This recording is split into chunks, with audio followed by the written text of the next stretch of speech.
Poor people in developing countries have already started adapting to climate change. They already understand the kind of risks that they are facing on a daily basis from increasing number of disasters, particularly that are induced by climate change.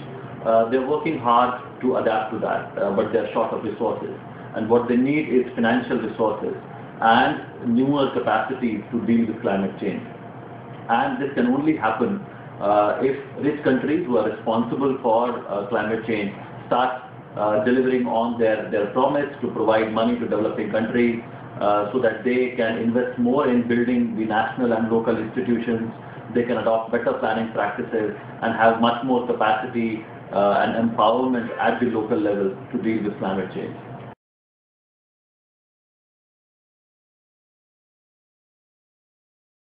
Definitely, rich countries are the ones who have caused this problem. We know that in the last 200 years, this industrialization process has actually increased emissions in the atmosphere, which is the cause for the global warming and now the climate change and the increasing number of disasters.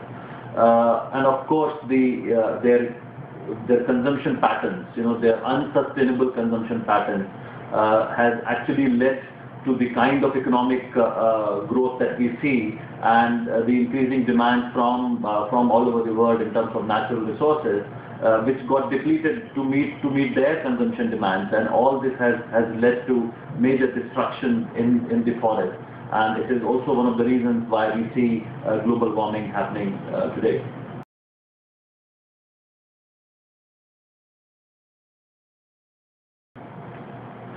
Absolutely. Now in this changing scenario, we are seeing more South-to-South cooperation. We know how Brazil, India, China, and South Africa are working together. They are trying to have a lot of exchange and mutual cooperation on economy, and this is an important area when climate change is impacting all these emerging economies badly. They should come together and they should cooperate in terms of sharing technology, sharing finances, sharing knowledge, so that all can learn from each other and respond to climate change. However, this won't be enough. Unless rich countries, unless US, EU and other major countries begin to reduce their emissions, we won't have a sustainable planet to live. So yes, Brazil, India, China all should come together and take concrete steps, but the rich world, which is responsible, has to take much more bigger steps in terms of reducing emissions and providing finance.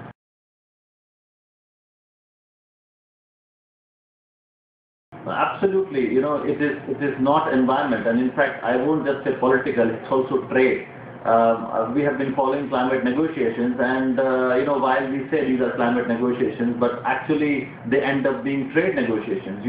There is no progress on finance because US is so scared of the way China has grown, the way power of BRIC countries is growing. And when you talk of technology, and there are environmental technologies that are available which we actually need to reduce emissions. Rich countries are not ready to transfer that technology for free. They want to still make sure that they get intellectual property rights, which make these technologies so inaccessible and expensive. So there is no genuine will, and you are absolutely right. It becomes more of a political, a war, and also a trade negotiations which are not helping climate at all.